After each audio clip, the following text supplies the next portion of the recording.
Dar vieną skambutį padarysim. Yra toks Arnas, jo šiandien gimtadienis ir jisai rado raktus. Būto raktus, iškabino plakatus mieste, žodžiu, bet niekas neatsiliepė, kad raktai būtent jo. Niekam nereikia, ne? Tai mes pamėginsim sukurti istoriją, kad atsirado savininkas, bet tiesiog savininkas šiek tiek išgėręs mažumėlę. Taip. O aš radau skelbimą kur? Ant stulpo? Nu, sakyk, tiesiog, žinai, bandyk suvelt, kad... Šitumo ar tu suradai? Nu, va, kažką tokio. Alio.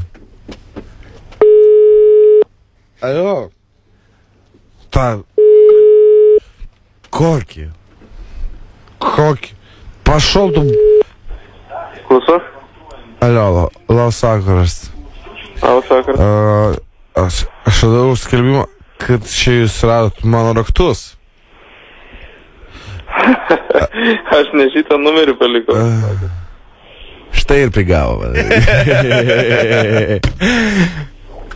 O kokį numerį palikai? Kita. Klausyk. Nu greitai, tu išrišai čia. Draugelį.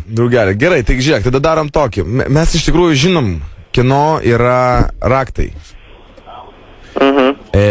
Ir kitas dalykas, bet jie ne mūsų yra. Ir kiek tu nori pinigų už tos raktus? Už dyką duodu. Tvarkoj, tai kur tu esi? Kur namie? Kurioje vietą aš tai privažiuosiu? Tai ten, kur skelbimo matyti, ten ir privažiuoti. Čia tavo namai yra?